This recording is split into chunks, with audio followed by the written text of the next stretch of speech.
পাকিস্তানে একের পর এক মেঘ বিস্ফোরণ। পাহাড়ি অঞ্চলে ভয়াবহ বন্যা ও ভূমিধসে মৃত্যু মিছিল চলছে। ঘরবাড়ি, রাস্তা, সেতু সবকিছু ধ্বংসস্তূপে পরিণত।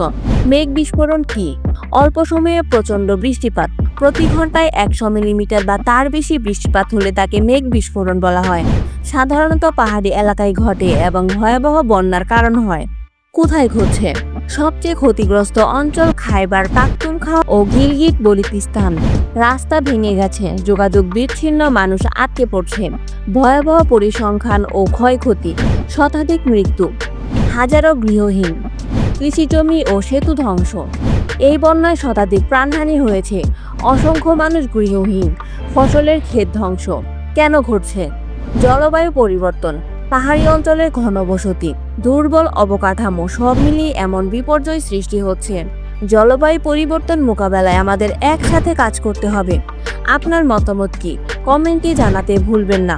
ভিডিওটি শেয়ার করুন। আরও আপডেটের জন্য চ্যানেলটি সাবস্ক্রাইব করুন।